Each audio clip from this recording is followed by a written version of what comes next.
நண்பர்களே, நீங்கள் பார்த்து கொண்டு இருப்பது உங்கள் கௌசிகா ரிவ்யூ. சரி வாங்க வீடியோக்குள்ள போய் என்ன நடக்க போகுது அப்படின்னு சொல்லிட்டு பாத்தீங்கன்னா எல்லாமே நல்லபடியா போயின்னு இருக்கு. கரெக்டா எந்த கலசத்துல சாமியோட அருள் இருக்கு அப்படின்னு சொல்லிட்டு செக் பண்ணணும்னு சொல்லிட்டு கையை விட்டு நுழைகின்னு இருக்காங்க. அந்த சமயத்துல நம்ம மல்லி குடத்துல தாங்க அந்த சாமிக்கு வைக்க வேண்டிய நகை இருக்கு அப்படின்னு சொல்லிட்டு சொல்றாங்க. இதை கேட்டுதான் ராஜேஸ்வரிக்கு புகை தள்ளுது ஒரு பக்கம். ரஞ்சிதம் எங்கடி போயிட்ட அப்படின்னு சொல்லிட்டு ரஞ்சிதத்தை தேர்ந்து இருக்காங்க. ஏன்னா ரஞ்சித் கிட்ட கொடுத்துதான் வைக்க சொன்னாங்க. ஆனா ரஞ்சிதம் எதுவுமே வைக்காம ஒரு பக்கம் வேற லெவல்ல சிறப்பா சொதப்பி விட்டா. இதனால மனசு உடைஞ்சு போயிட்டு என்ன பண்றது ஏது பண்றது சொல்லிட்டு தெரியாம யார் அடிச்சாரோ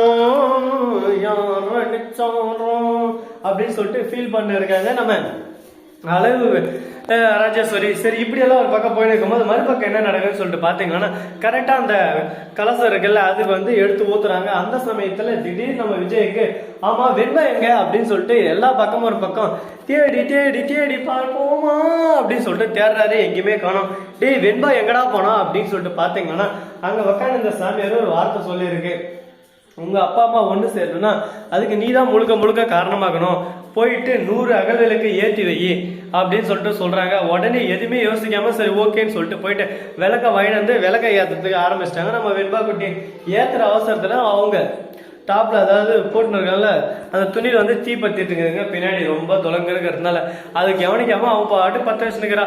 இதை பின்னாடி இருந்து கவனிச்ச நம்ம தலைவன் வெண்பாவுக்கு அப்படியே சும்மா திக்குன்னு ஆகுது. பின்னாடி பார்த்ததும் ஐயோ காப்பாத்துங்கன்னு கத்துறாங்க. திடீர்னு நம்ம மல்லி அப்படியே சும்மா சிங்கமுன்ற புட்டதே அப்படின்ற மாதிரி டக்குன்னு அதை அப்படியே சும்மா அணைச்சிட்டு உடனே நம்ம வெண்பாவா தூக்குறாங்க. வெண்பா எதுக்காக இங்க வந்த லூசா நீ வீட்டுல சொல்லிட்டு வர முடியாதா?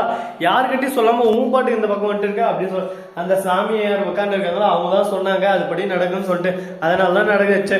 நீங்க 2 பேரும் ஒன்னா இருந்தா அதுவே எனக்கு போதும். நான் எப்பவுமே சந்தோஷமா இருப்பேன், நல்லா படிப்பேன், நல்லா மார்க் எடுப்பேன் அப்படின்னு சொல்லிட்டு ஃபீல் பண்ணி சொல்லிருக்கா. இதெல்லாம் கேட்டது சும்மா இருப்பாரு நம்ம விஜய். இதெல்லாம் கேட்ட வெண்பாவை திட்டணும்னு தோணுது. ஒரு பக்கம் நம்ம மேலதான் தப்பு.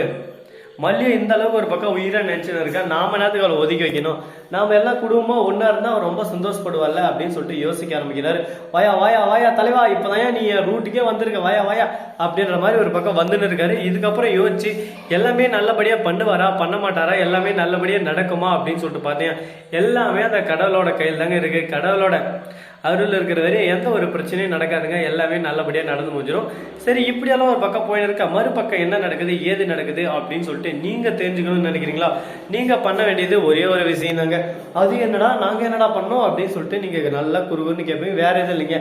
நம்ம மல்லிக்கு கொஞ்சம் சப்போர்ட்டை தள்ளி விடுங்க. கமெண்ட் பாக்ஸ்ல எங்க மல்லிக்கு சப்போர்ட்டை பார்த்தா 10 1 2 தான் வருது. மல்லி மேல எல்லாரும் அவ்வளவு பாசமா வச்சிருக்கீங்களா?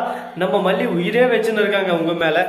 ஆனா நீங்க மதிக்கலையே அப்படின்ற மாதிரிதான் போயிட்டு இருக்கு. உடனே நம்ம விஜய் இருந்து எல்லாரும் முன்னாடி இந்த பாரு வெண்பா இதுக்கு மேல இந்த மாதிரி பிரச்சனை நடந்துச்சு அவ்வளவுதான் பாத்துக்க. உனக்கு என்ன இப்ப மல்லியம்மா எப்பவுமே உன் கூட இருக்கணும் அதுதானே. மல்லியம்மாவை நான் திட்டக்கூடாது அவ்வளவுதானே. இனிமே நான் எதுக்காகவும் திட்டவும் மாட்டேன், மல்லியம்மா வெறுத்து ஒதுக்கவும் மாட்டேன்.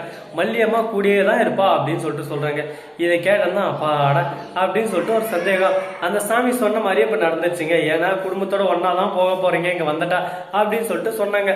அது போலவே இப்ப குடும்பத்தோட ஒன்னா போக போறாங்க. இப்ப அடுத்து என்ன பண்ண போறாங்க ஏது பண்ண போறாங்க அப்படின்னு சொல்லிட்டு தாங்க இங்க சீரியல்ல மெயினா போயிருந்து இருக்கு.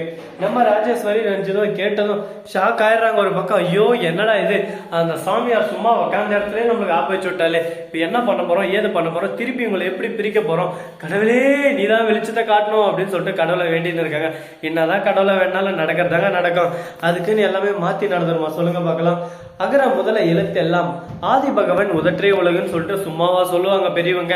அதுக்கேற்ற மாதிரி தானே எல்லாமே இப்ப நடந்துன்னு இருக்கு. அதனால அதுக்கான பொருள் என்னன்றத மறக்காம கமெண்ட் செக்ஷன்ல சொல்லிக்கிட்டு போங்க. ஏன்னா நிறைய பேர் தமிழ் புலவர்கள் இருப்பீங்க. மறக்காம அவங்க எல்லாம் கமெண்ட் செக்ஷன்ல நல்ல கருத்தை தெரிவிச்சு விட்டு போங்க.